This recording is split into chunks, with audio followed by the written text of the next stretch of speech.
Política, artes, derechos humanos, feminismos. Cada semana traemos al Vista Panorámica las voces de la sociedad civil y los movimientos sociales. Aquí comienza una entrevista JGM. Sí, aborto no, eso lo decido yo. Aborto sí, aborto no, eso lo decido yo. Estás escuchando Vista Panorámica, el noticiero semanal de la radio JGM.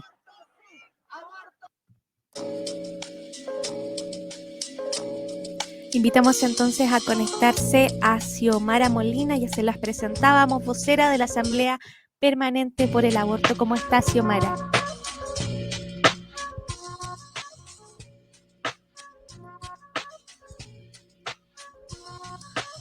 Ahí tenemos un pequeño desfase de audio.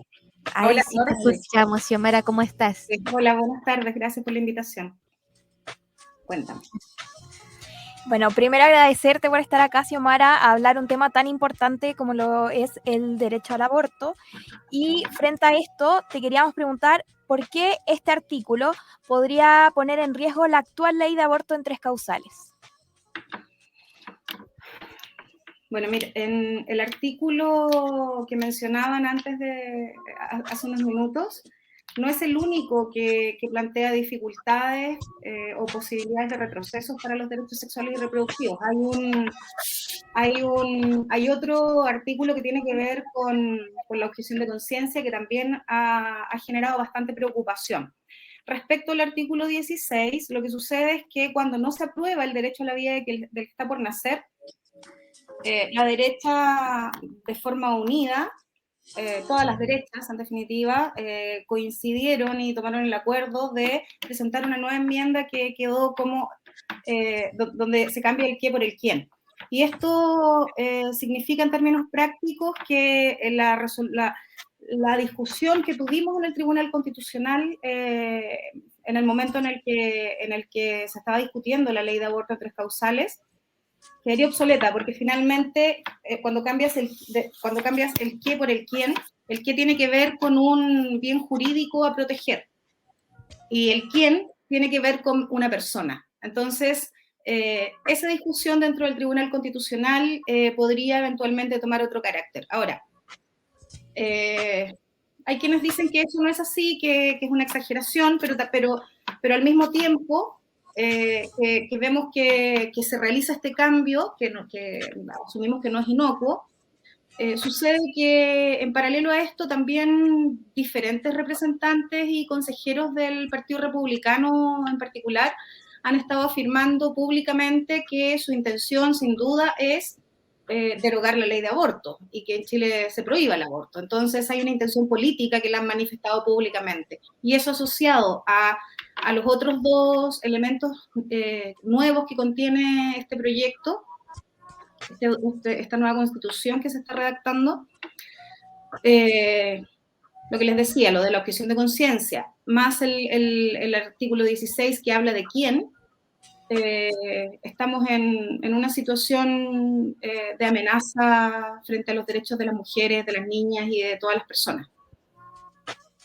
Xiomara, hay esta aprobación que existió hace unos años de la ley de aborto en 3 causales, no ha sido tampoco la solución para muchas mujeres que necesitan abortar, ya sea porque no están dentro de las 3 causales que fueron aprobados o porque los procesos son muy lentos. En ese sentido, quería que pudieras comentarle a nuestra audiencia que nos escucha en distintos territorios del país, cuáles han sido estas barreras a las que se han enfrentado en el acompañamiento legal a las personas que quieren abortar. Bueno, mira, primero contarles que la Asamblea Permanente por la Legalización del Aborto es una articulación de distintas organizaciones de distinto tipo, colectivas feministas territoriales, ONG, redes de acompañamiento, colectivas de acompañamiento, distintas organizaciones que tienen un distinto carácter, pero que trabajamos todas por la defensa de los derechos sexuales y reproductivos y el aborto.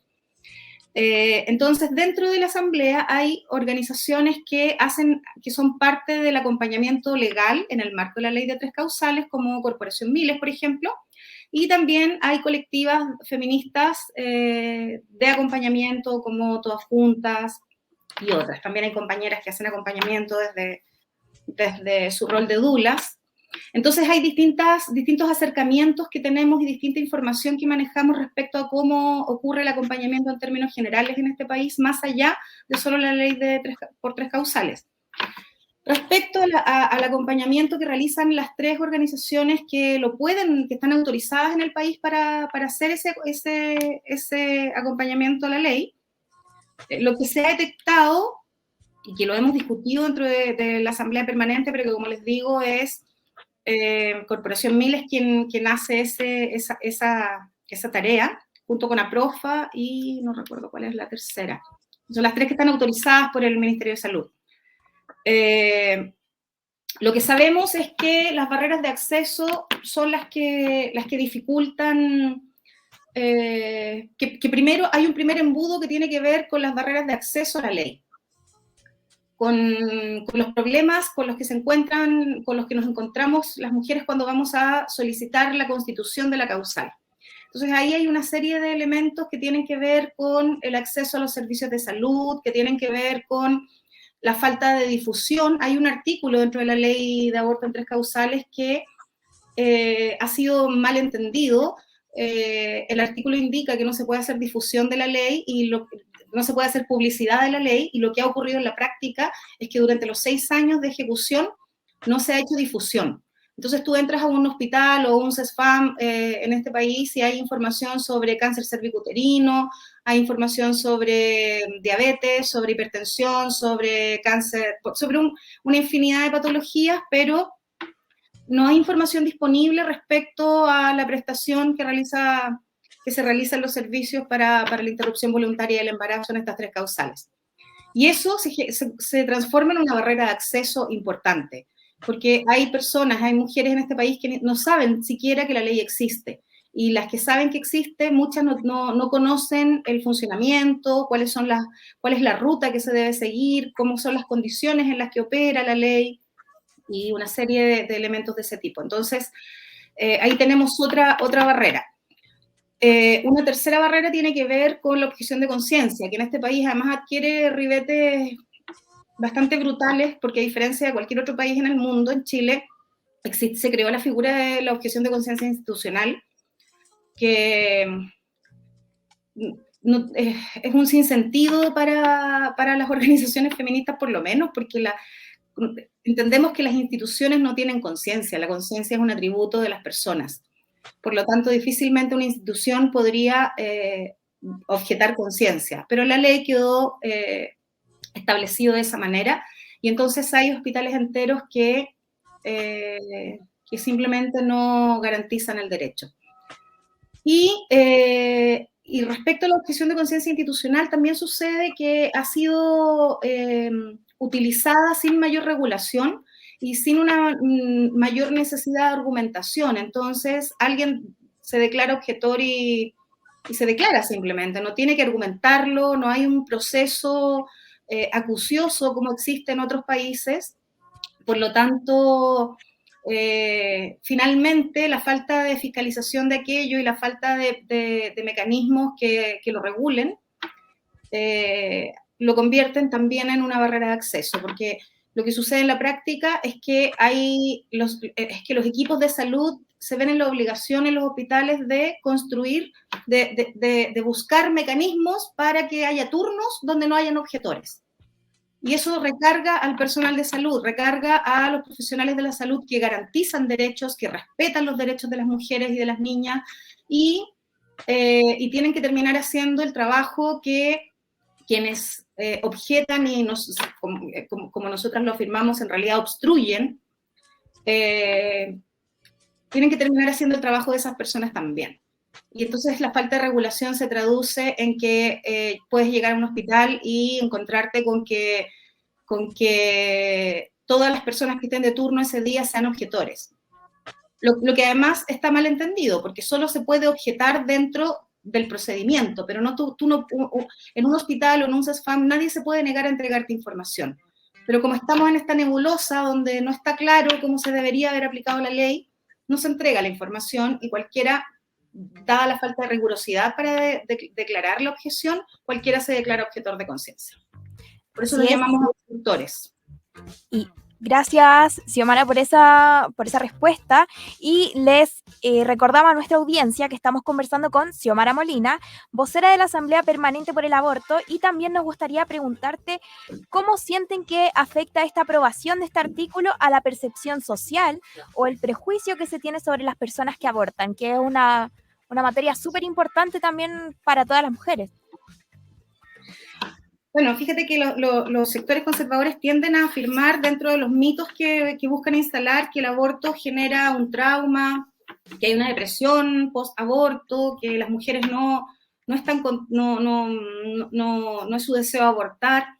Y en la práctica sabemos, esto ya está bastante estudiado en distintos lugares del mundo, que en realidad el aborto no produce esto, lo que lo produce es la penalización social.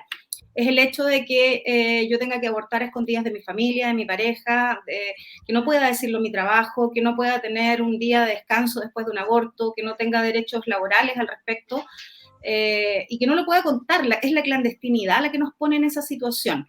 Es la condena social, la penalización social la que te puede producir daños, pero en general las mujeres lo que manifiestan cuando las acompañamos, yo llevo muchos años acompañando abortos, ¿ya? Es alivio, porque en general las decisiones tienen que ver con condiciones estructurales de vida que no cambian de un día para otro.